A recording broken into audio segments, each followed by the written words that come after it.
আজ বানাচ্ছি এমন এক দারুণ সুস্বাদু পদ যার স্বাদ একবার আস্বাদন করলে তার প্রেমে পড়তে তোমরা বাধ্য। চিংড়ির অনেক পদের মধ্যে এই ভিন্ন স্বাদের পদ তোমার মন হৃদয় দুটোই মুগ্ধ করবে, কথা দিলাম। প্রথমে একটা কড়াইতে কিছুটা পরিমাণ মতো সর্ষের তেল দিয়ে দেব। তেল গরম হয়ে এলে দিয়ে দেব নুন হলুদ মাখিয়ে রাখা চিংড়ি মাছ। মাছগুলো হালকা ভাজা করে নেব। চিংড়ি মাছ কিন্তু সবসময় লাইট ফ্রাই করতে হয়। মাছগুলো হালকা একটা গোল্ডেন কালার পেয়ে গেলে তুলে আলাদা করে নেব। এবার আমরা কড়াইয়ের তেলের মধ্যে অ্যাড করব কিছুটা ঝুরি করে কেটে রাখা পেঁয়াজ। পেঁয়াজটা অবশ্যই মাছের পরিমাণ বুঝে ইউজ করতে হবে। আমি এখানে ইউজ করেছিলাম ওই একটার মতো পেঁয়াজ। পেঁয়াজটা আমরা ভাজা করতে থাকবো।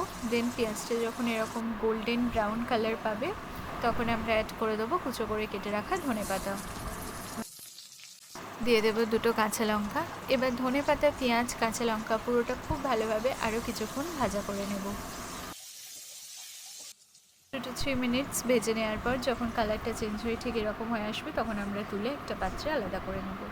এতক্ষণে তোমরা নিশ্চয়ই গেস করতে পেরেছো আমরা বানাচ্ছি শিলে বাটা চিংড়ি। এবার এই সমস্ত উপকরণগুলো আমরা শিলের মধ্যে নিয়ে নেব, দিয়ে খুব ভালো করে বেটে নেব। এটা কিন্তু খুব বেশি মিহি হবে না, এতে করে যখন চিংড়ি মাছগুলো মুখে পড়বে তখন ভালো লাগবে।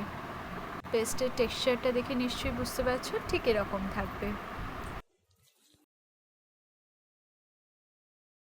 এবার এর মধ্যে অ্যাড করব স্বাদ মতো নুন। নুন দিয়ে পুরোটা খুব ভালোভাবে আবারও মেখে নেব। এই সময় চাইলে তোমরা সামান্য একটু কাঁচা সর্ষের তেল ইউজ করতে পারো। ব্যাস, এক থালা ভাত, লেবু, কাঁচা লঙ্কা আর এই শিলে বাটা চিংড়ি, স্বর্গ বোধহয় একেই বলে। অবশ্যই বানিও রেসিপিটা আর আমায় কমেন্ট করে জানিও তোমাদের কেমন লাগলো, আর চিংড়ি মাছ তোমাদের কার কার ভালো লাগে সেটাও অবশ্যই জানিও। এবার এরকম সুন্দর সুন্দর সহজ রেসিপি পেতে হলে তো সাবস্ক্রাইব করতে হবে সত্যিনের কিচেন। ঝটপট সাবস্ক্রাইব করে দাও, আর আসছি আরও নতুন রেসিপি নিয়ে।